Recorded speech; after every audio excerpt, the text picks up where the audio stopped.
They said it. Now we speaking on it. Welcome to the Telescope channel. This man shot and killed his wife while her daughter was taking swim lessons. He followed her and chased her down and shot her, like an animal, like he was doing hunting. Authorities putting together the pieces as the family of 30-year-old Shondell Harris mourns. It all happened at a Jewish community center in Miami Sunday. The husband then showed up to the scene here and then shot her over at the pool deck. The day before the tragic scene, officials say the suspect, 45-year-old Carl Watts Jr., stabbed Harris multiple times. The City of Miami Police Department telling NBC News in a statement they were aware of that incident. But by the time it was reported to them, Watts was gone and in hiding, adding that his wife was offered shelter but refused since she would stay with her mother. Sir, you were arrested for 1 count of second-degree murder. I'm holding you with no bond. According to the police report, Watts approached Harris and began offering her money to drop charges against him for the stabbing incident. When she refused and asked him to leave, he shot her multiple times and, quote,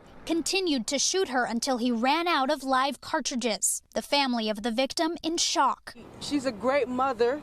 You know, she didn't deserve this. We reached out to Watts' attorney and they had no comment at this time. Now, details of Watts' criminal history and other pending cases coming to light. NBC News learning he's a person of interest in the disappearance of his former girlfriend in Fort Lauderdale. June 25th will make 8 years that Trakita's been missing. In 2014, Trakita Scott was last seen here, leaving work to meet Watts. NBC6 reporting Scott's family publicly suspected Watts was involved. Where is she?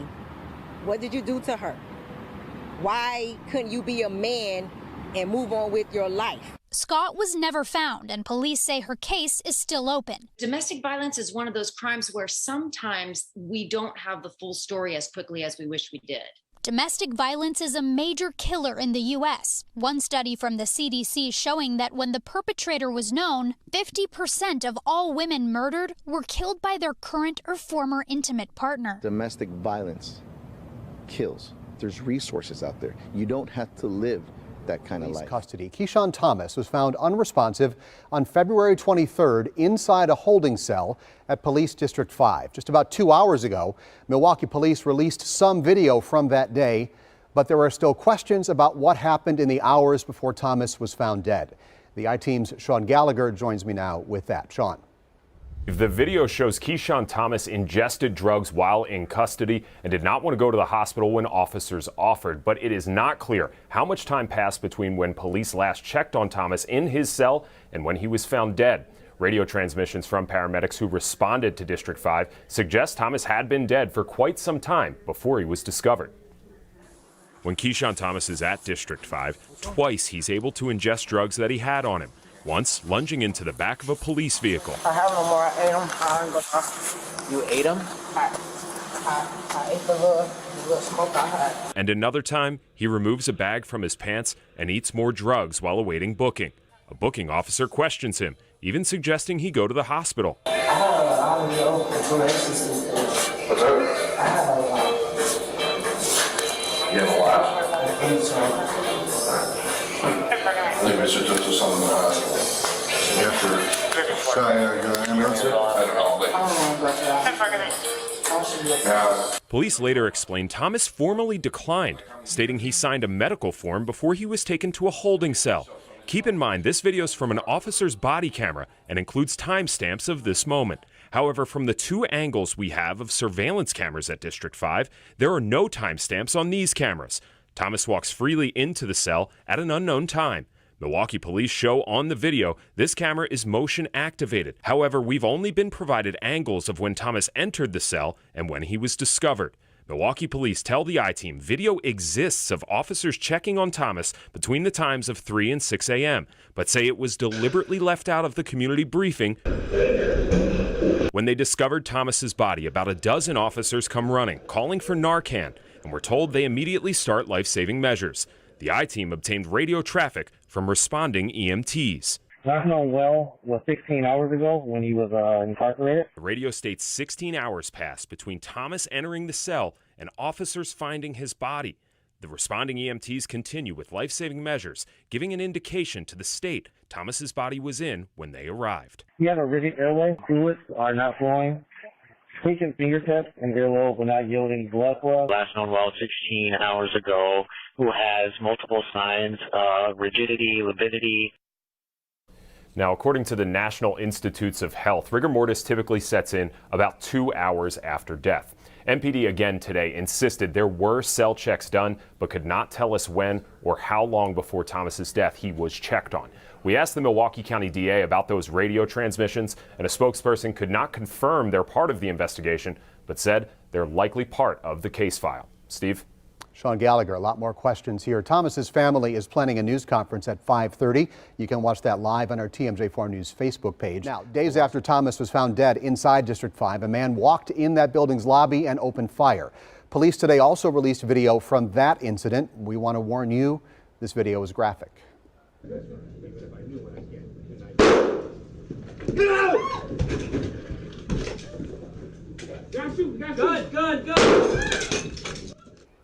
Police say Darion Parker Bell was upset over Thomas's death and fired 3 shots inside the station. Nobody was hurt.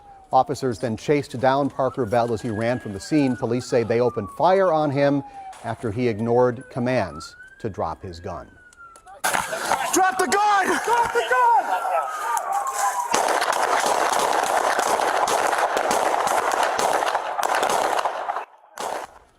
Parker Bell was shot but survived. He faces a list of charges, including attempted first-degree homicide. And here's what we discovered. Seth Settle is 19 years of age. Mom takes daughter to school, comes home, and smells smoke in Seth's bedroom. So she goes and she opens the door, and she said, I've told you before about smoking in this house. Now quit smoking in the house. And she closes the door, and he shoots her through the door. Did you hear what I said? He shoots his mama through the door. There's an entrance wound and an exit wound, and she falls to the floor. He jumps up, runs to where his 24-year-old brother is. It's a large house. Around the corner, from the game room, from his bedroom through the game room, around to the main area of the house, and is screaming at his 24-year-old brother, who's in the bathroom and doesn't hear what he says. 24-year-old comes out. Seth has fled the house. He goes looking for his mother and finds her unresponsive in the game room on the floor by Seth's bedroom, and of course dials 911. There is no blood. He doesn't know what happened. He didn't hear a gunshot. Seth's fled. They call EMS. EMS cancels us. It's a medical event. Until they get to the hospital, Dad now has arrived at the hospital. Mom's deceased. They initially don't see any wound. They don't see any blood. And only later, when they're preparing to move Mom, did one of the nurses notice all of a sudden there's a small amount of blood. And in fact, what has happened, she was shot. The medical examiner did the investigation this morning, and what he determined, this in and out wound went directly through her heart. Her heart immediately quit beating, so there was no blood to pump out. We arrest Seth, take him down to the station, and he confesses. But he colors the event in his best interests. He tells us that he's depressed, and some of his friends confirmed to us that he had a girlfriend about a year ago. He said that Mom opened the door to get on to me about smoking, and I was holding a gun to my head, and she told me to put the cigar out and close the door and the gun accidentally discharged. We don't believe that. We don't believe that because by all accounts, even his admission that Mom was a absolutely, totally wonderful person and the best mom you could ever have.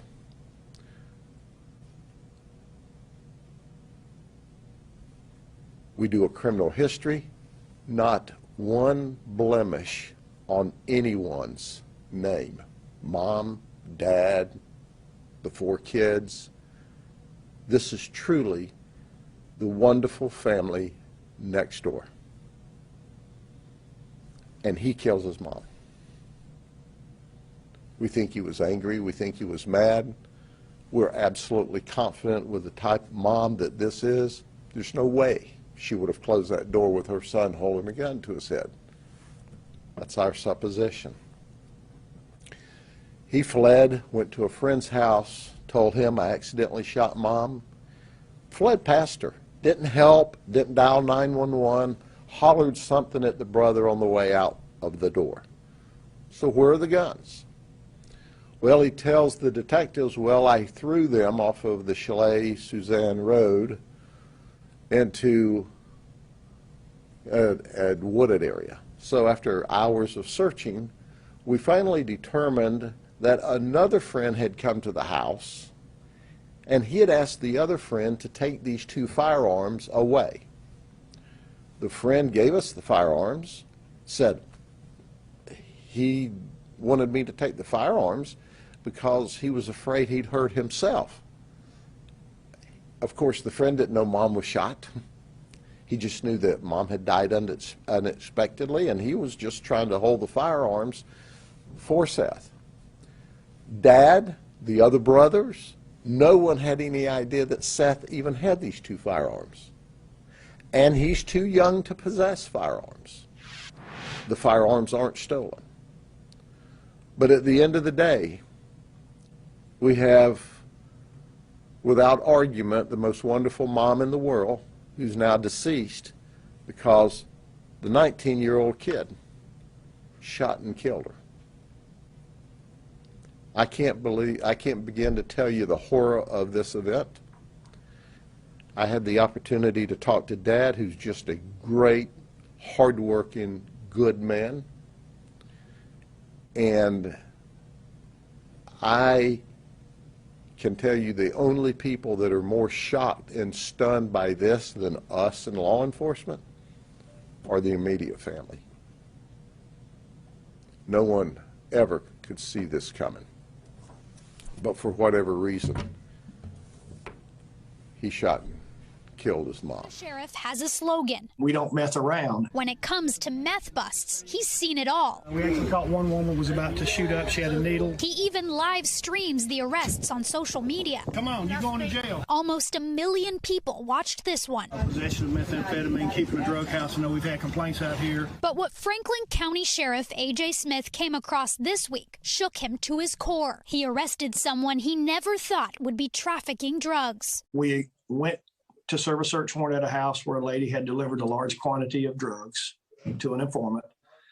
And while we're there, I asked her, where did your drugs come from? And she said, your daughter. And I'm like, my daughter? I said, because we're a small town, everybody knows everybody. I said, Kristen? And she's like, yes. Kristen Kent, his 38-year-old daughter and mother of his beloved grandchildren. I sat down with the sheriff for Top Story. We made a controlled buy and we arrested my daughter. I went to the house and got her. Wow. What was that like for you? I can't even put it into words. I mean, when she said Kristen, I was just like, wow. I mean, it's like a gut punch. I mean, you just, you know, I mean, what? It's like it's a dream, you know.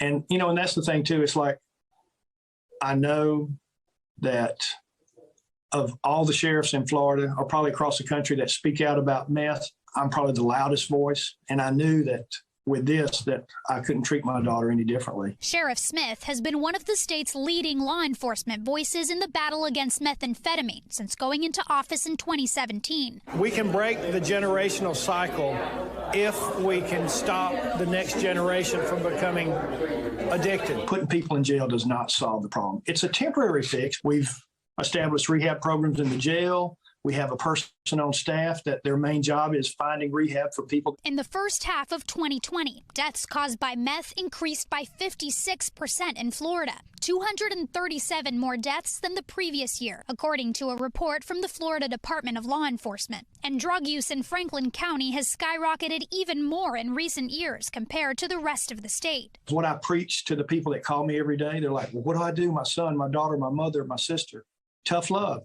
You know, I had to practice what I've been preaching. I mean, she knows better than anybody in this county. According to police documents obtained by Top Story, Kristen Kent was charged with trafficking in methamphetamine, possession of cocaine, and possession or use of drug paraphernalia.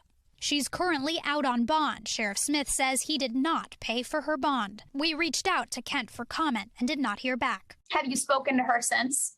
Oh, yeah. No, I've spoken to her every day. What are you communicating to her right now? Don't do this anymore. I love you, but I don't love what you did. It was wrong, and you should not have done it. All right, Issa Gutierrez joins us now live on set. A very heavy story. So, Issa, you have a local sheriff who's made it his mission to fight this. Boy, it's getting crazy and crazy. I'm gonna keep the telescope on it. Salute. Thanks for watching, man. Remember, they said it. Now we speaking on it. I'm Mr. Telescope. You're not watching the Telescope channel. Meth. Detectives in Central Florida using dating apps to bust people who say they are brazenly buying and selling drugs on the apps. It's part of a 6-month-long undercover sting investigation. The Polk County, Florida Sheriff says they've arrested at least 60 people so far. In all, detectives filed nearly 160 felony charges and more than 70 misdemeanors. CNBC's Perry Russum now with the details of Operation Swipe Left for Meth. This is the most bizarre thing we've seen in a while. Polk County Sheriff Grady Judge says they uncovered a drug ring. Can you believe this? They were openly advertising they were selling dope on dating apps. Judge said it was happening across 3 apps, but mostly Grindr. The sheriff says code words and emojis would be used, including ice cream cones, birthday cakes, and the name Tina. I found that interesting. That's my administrative assistant's name, but Tina didn't mean Tina, the administrative assistant to the sheriff. It meant Tina was methamphetamine. Deputies say the suspects were selling meth, cocaine, ecstasy, fentanyl, LSD, and marijuana. There's those that still call it low-level, nonviolent dope. Low-level, nonviolent dope. Well, for those dinglings, what is this? Judd says the investigation started with a single anonymous tip to their Crime Stoppers program. This is the criminal histories of the 60 people that we arrested in this operation. They're not new to the system. Sheriff Judd is known for his distinctive presentations, holding up mugshots with colorful comments. This guy's only 56. He looks like he's 156. It took us all of an hour to find him. You know, he's not Houdini. As we say in my world, that's crazy stuff. Judd says they have arrest warrants for 8 more people and made this promise. If you sell your drugs on the app, know one thing. My detectives, who are simply the very best in the business, are going to swipe left for meth, and then we're going to swipe you up and put you in the county jail. So our detectives come in to brief me and the chiefs and said, we've got information that one of our volunteer sheriff service officers, one of our volunteers, is selling oxycodone. We go, well, that's a shock. Out of the sheriff's patrol car that he's issued to drive when he volunteers. That's another shock. So we begin an undercover investigation, and we find out a volunteer sheriff's service officers are volunteers. They're the ones that with the yellow lights on the car, and they help direct traffic at crashes. They work minor crashes. They look for handicap violations. They help with school crossings. And what we find is David Roberts. He's 69 years old. He's been a volunteer for us for 12 years. A very good volunteer.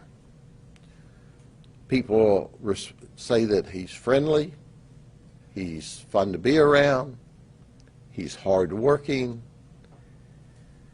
And here's what we have discovered so far during this investigation. He gets about 90 oxycodone with Tylenol a month for pain. And he's gotten these for over 2 years. Now, I've got all kinds of other questions, like what doctor thinks he needs 90 oxys a month for over 2 years? But when he gets these 90 oxys, his pain's not that great, so he sells them. He sells them for $10 each. Well, we infiltrate him with an undercover detective, and we find out that he's being paid $10 a piece for these. So he's making $900 a month selling his prescription drugs on the street. So now we're in competition with the street drug dealers. So we said, we'll give you $12. And he goes, okay. So he says, I'll set the location for the transaction. So we go, okay. And it's the racetrack, Highway 60 in Lake Wales.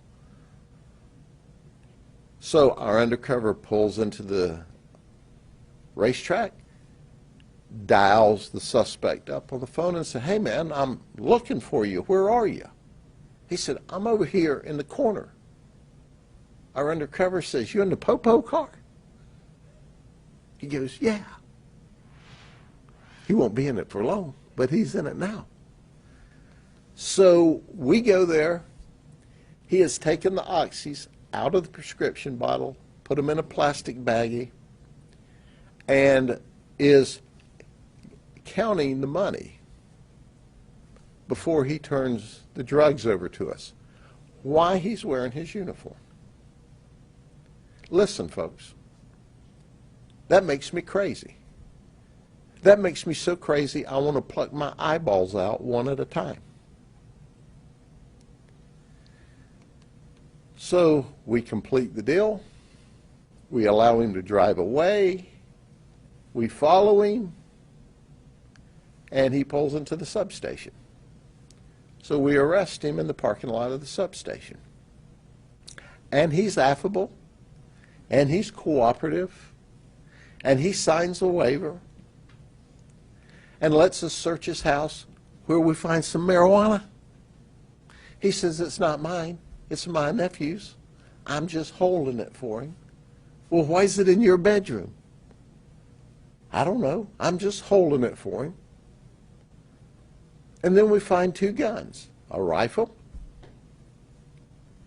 and a pistol. Well, that's okay until we run a criminal history.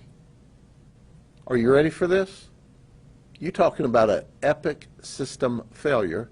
He's a convicted felon from 52 years ago. That's right. When he was 19, he was arrested for a burglary and convicted. He goes, I can't be a convicted felon. I've been voting all the way back to Nixon. Did you hear what I said? So we have done an administrative look at our volunteer files, and they just missed it. They just flat missed it. Volunteers don't go through the normal HR detailed polygraph system that full-time employees do. They're donating time. But there's to be a complete background run on him. And 12 years ago, of course, the person that did it is long gone. Apparently, either didn't do it completely, had a failure. We're embarrassed. We're embarrassed. Mr. David Roberts, though, should recognize that selling 90 oxycodones is a 15-year minimum mandatory, and we're going to help him get every day of that in prison. He admitted, well, I've embarrassed the agency. That's the understatement of the day. But as is our policy at the sheriff's office, transparency. Somebody messed up 12 years ago on a background. He's been a stellar volunteer, very well loved, done a good job. Oh, except when he's selling oxys out of the car, you see, using it as cover. I am livid. I am hotter than a bare butt on a tin roof in August.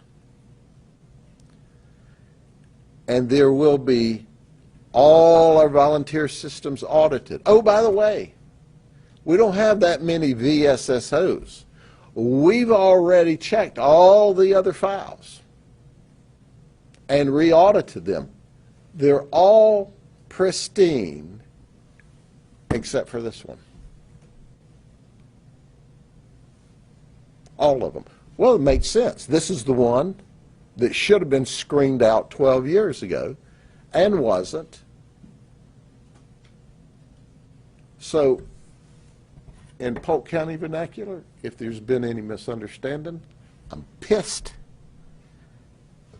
He's going to prison, I hope, for 15 years, not counting his weapons charges. Is there any questions? To clarify, you said that volunteers don't go through the same stringent checks as full-time employees, but there are background checks? There are background checks. There are complete background checks. They said it. Now we speaking on it. Welcome to the Telescope channel.